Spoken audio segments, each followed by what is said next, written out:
Hello there, thanks for joining me this Wednesday. I'm Azlina Najri and these are tonight's headlines. Sabah UMNO hit by mass exodus. Cameron Highlands by-election is a go.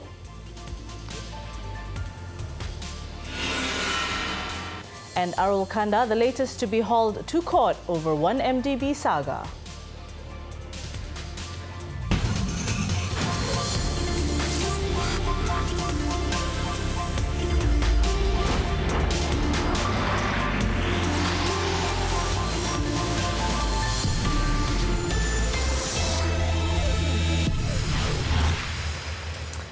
Datuk Sri Najib Tun Razak has claimed trial to abusing his post then as Prime Minister to tamper with the One Malaysia Development Berhad 1MDB final audit report. The former Premier, however, was calm when the charge was read to him before Kuala Lumpur Sessions Court Judge Azura Alwi. He was alleged to have used his position to order the amendment to the report before it was tabled at the Public Accounts Committee PAC between February 22nd and 26, 2016. If convicted, Datuk Sri Najib would face a maximum 20-year jail term and fine not less than 5 times the graft amount involved or 10,000 ringgit, whichever is higher. The court granted the Pekan MP 500,000 ringgit bail and fixed January 4th next year for mention. This after being informed by Deputy Public Prosecutor Datuk Sri Gopal Sri Ram that the prosecution would seek for a related case to be transferred before her. On November 25th, Auditor General Tan Sri Dr. Madinah Mohamad had said that Datuk Sri Najib had instructed for amendments to be made to the 1MDB final audit report, with the exclusion of several paragraphs that mentioned the presence of fugitive businessman Low Tek Jo or Jo Lo in a 1MDB board meeting.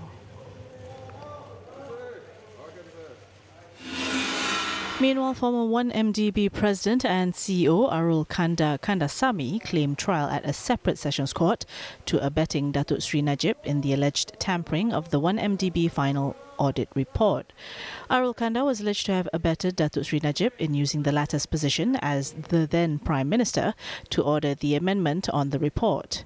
He faces a maximum 20-year jail term and a fine not less than 5 times the graft involved or 10,000 ringgit, whichever is higher if found guilty. Judge Rosina Ayub allowed bail at 500,000 ringgit and ordered Arul Kanda's passport to be surrendered to the court until disposal of the case. She also fixed January 4th next year for mention. Now at another Kuala Lumpur Sessions Court, Datuk Sri Tengku Adnan Tengku Mansor has claimed trial to accepting a 2 million ringgit bribe from a businessman over land deals. The former Federal Territories Minister pleaded not guilty. Datuk Sri Tengku Adnan allegedly accepted the money in his capacity as a public servant via cheque deposited into a bank account in Pusat Bandar Damansara on June 14, 2016. Earlier, the court granted a discharge not amounting to an acquittal to the accused for his earlier graft charges involving 2 million ringgit he allegedly accepted from a property developer. This was after Deputy Public Prosecutor Julia Ibrahim's application to enable the prosecution to drop Datuk Sri Tengku Adnan's second charge under Section 165 of the Penal Code, as it had no relation with his other charges. The second charge was then refiled as a fresh standalone one. The court then allowed the Putrajaya Member of Parliament 500,000 ringgit bail in one surety and fixed January 7th next year for mention. An application has been filed to transfer the case to the High Court, which will be heard this Friday before Judicial Commissioner Colin Lawrence Sekera. On November 15th, Datuk Sri Tengku Adnan was charged with dishonestly receiving for himself 1 million ringgit in gratifications from a businessman. The UMNO treasurer was also charged with an alternative count of receiving 1 million ringgit without anything in return from the same individual. Elsewhere in Terengganu, a lorry driver who allegedly assaulted a man for stealing bananas has been charged with murder. No plea was recorded from 38-year-old Ismail Muhammad Don When the charge was read out to him before Kuala Berang Magistrate Engku Nurul Ain Engku Muda, he was charged with causing the death of Salahuddin Ismail, aged 46, at a house in Kampung Tebakang, Marang on December 3rd. The accused faces the death penalty if found guilty under Section 302 of the Penal Code. It was alleged that the victim was beaten to death after he was caught stealing several bunches of bananas from Ismail's orchard. The court set January 21st next year for remention of the case.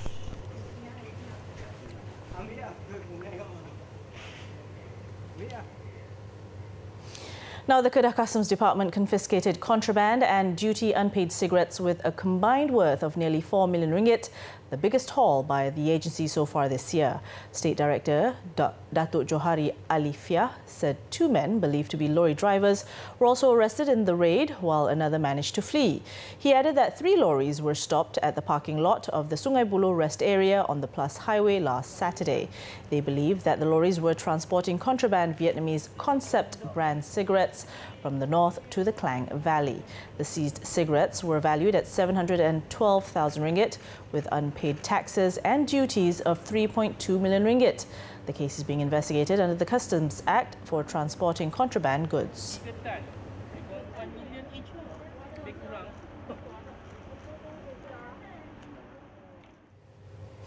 The 6 people who died in a shop house fire in Jelapang, Perak yesterday cannot be buried yet as forensic tests are still pending.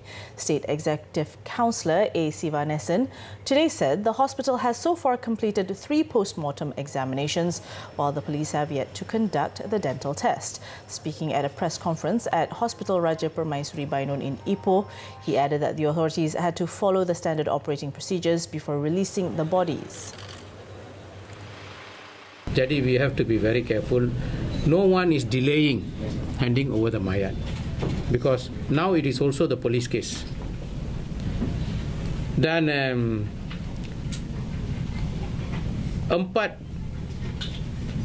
budak yang masih bersekolah, hospital dalam proses untuk mengesan rekod dental mereka. The police are already looking for this laporan dental. He also said the state government and the Social Security Organisation will cover the funeral costs for all the victims. Earlier, the families of 5 of the victims expressed hope for the bodies of the 5 friends to be buried in one grave.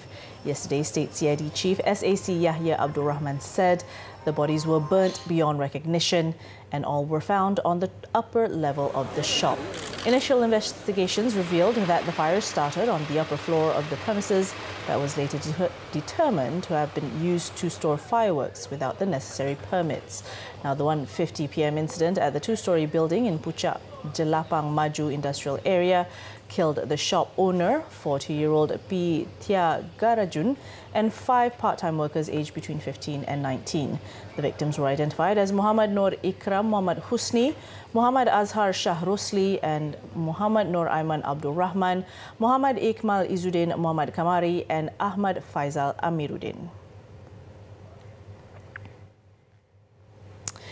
The entire Sabah UMNO Liaison Committee, including Chairman Datuk Sri Haji Noor and almost all the divisional chiefs, announced their resignation from the party today, severely crippling the party and the state. The group, which include 5 MPs, 9 state assemblymen and 2 senators, also pledged to support the new government under the leadership of Prime Minister Tun Dr. Mahathir Mohamad. Speaking to reporters, Datuk Sri Haji G said the 5 MPs leaving UMNO are Datuk Ronald Kiandi, Yamani Hafiz Musa, Datuk Azizah Muhammad Dun, Datuk Zakaria Idris and Datuk Rahim Bakri, while 9 state assemblymen, including himself, are also quitting the party. At the divisional level, all Sabah UMNO division leaders, except those from Tenom, Sepanggar and Kalabakan, have also left the party. UMNO is not what it used to be. The current leadership lacks clear political direction. We are not sure where is UMNO heading to. There are conflicting accounts of the way forward, depending who you talk to. at the top leadership. It is in our overall analysis of current political trends in this country, we have also taken into account that UMNO Sabah have over 100,000 non-Muslim members. Any shift in the political direction of the party would surely jeopardize their continued support for UMNO. It is for these reasons that we have decided to take the initiative to chart our own political future. He also announced that Pensiangan MP Arthur Joseph Kurup, who had stood on a Barca National ticket in the 14th general election, has also quit the coalition. Only Kinabatangan MP Datuk Sri Bong Mokhtar Radin and former Chief Minister and Sungai Sibuga Assemblyman Tan Sri Musa Aman have not announced whether they will stay or leave UMNO. Datuk Sri Hajiji also said, apart from giving their full support to the Pakatan Harapan government under the leadership of Tun Dr. Mahathir, the leaders who left UMNO have also pledged to support Sabah Chief Minister Datuk Sri Muhammad Shafi'i Abdal and the state government. Now, in the wake of the mass exodus of Sabah UMNO leaders, Parti Pribumi Bersatu Malaysia President Tan Sri Muhyiddin Yassin has not ruled out the possibility of the party spreading its wings to Sabah. Now, he also said the party leadership had received several proposals to open up branches in the state, but these proposals needed to be studied in detail before any decision is made. This includes discussing with Warisan, which is an ally of Pakatan Harapan. On the en masse exodus, Tan Sri Muhyiddin believed the 13 elected representatives could have decided to leave UMNO because they knew what had happened to the party. He also said today's development would help strengthen Pakatan's position, especially in Sabah.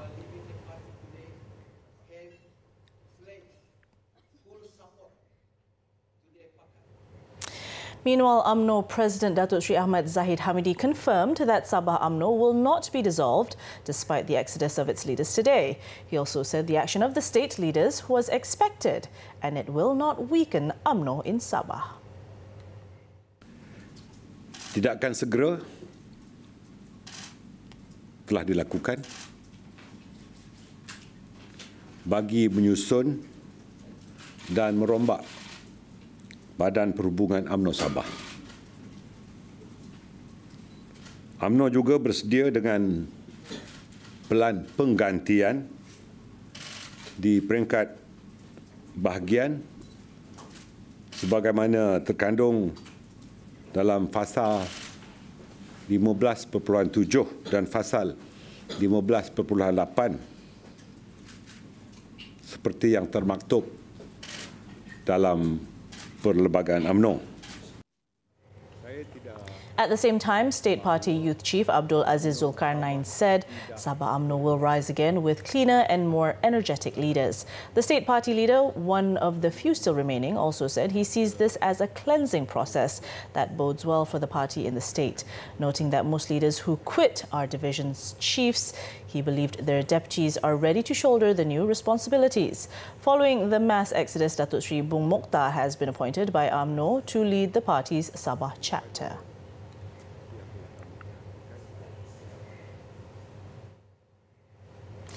Now, MIC has decided to not appeal the election court's decision to nullify the Cameron Highlands parliamentary seat won by Datuk Sri Sivaraj in the 14th general election. Its president, Tan Sri S.A. Vignaswaran, said the party may consider fielding Datuk Sivaraj again in the same Pahang parliamentary seat if a by-election for the constituency is called. Tidak ada yang siapa-siapa yang memberitahu kepada mahkamah bahawa Sivaraj yang memberi rasuah. Itu cukuplah. Kalau pendapat tu ada juga unsur-unsur rasuah, itu pendapat hakim dan kita tak nak laga-laga dengan keputusan beliau. On November 30th, the election court nullified Datuk Sivaraj's electoral victory, saying the Barisan Nasional lawmaker was found to have been involved in vote buying during campaigning. Datuk Sivaraj has since denied his involvement in the matter.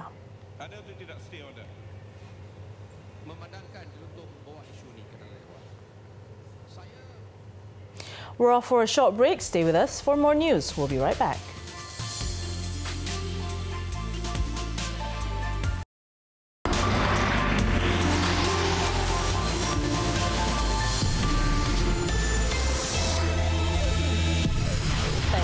with us now. Tenaga Nasional Berhad TNB is geared up to replace all traditional meters with its smart meter at all houses in Malacca following its fruitful pilot project launched a few years ago. Its project director, Dato' Insinyur Mohandas Nair, said nearly 80,000 houses in the state are now equipped with the TNB smart meter to support more efficient energy consumption in the country.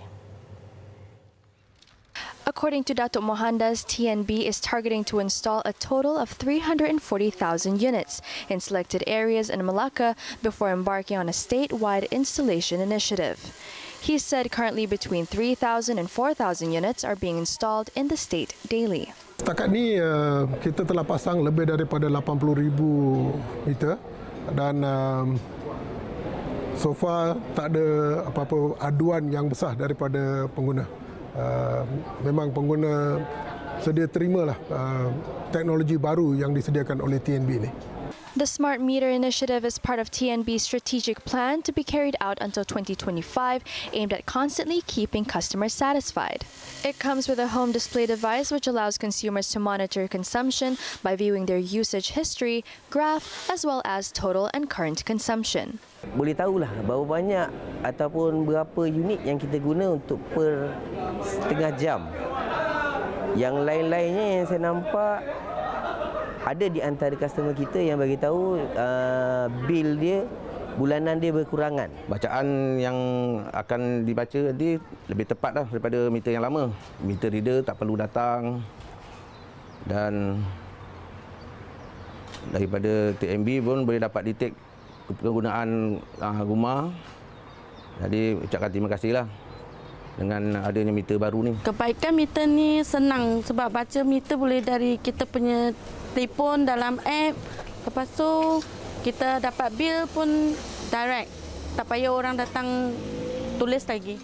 After Malacca, TNB plans to install some 1.8 million smart meter units in Selangor, Kuala Lumpur and Putrajaya before expanding the efforts nationwide. Nearly 9 million residences in peninsular Malaysia also are expected to be equipped with a smart meter by 2021. Now, Malaysia is well on its way to cross the threshold into the high-income and developed country status in the coming years. According to World Bank Vice President for East Asia and Pacific, Victoria Kwakwa, Malaysia's economy is well diversified and stands on solid foundations which are primed to take the country to the next level. World Bank, she added, welcomes the government's efforts in strengthening institutions, developing human capital and protecting the vulnerable in the society. She also said the World Bank stands ready to support Malaysia during this important transition process. Kwakwa concluded an official 4-day visit to Malaysia on Monday, during which she met Prime Minister Tun Dr. Mahathir Mohamad, Finance Minister Lim Guan Eng and Bank Negara Malaysia Governor Dato' Nur Syamsiah Muhammad Yunus. The World Bank senior official and her delegation also met the Deputy Yang di-Pertuan Agong Sultan Nazrin Muizuddin Shah, with whom they exchanged ideas about development trends in Malaysia and the wider region.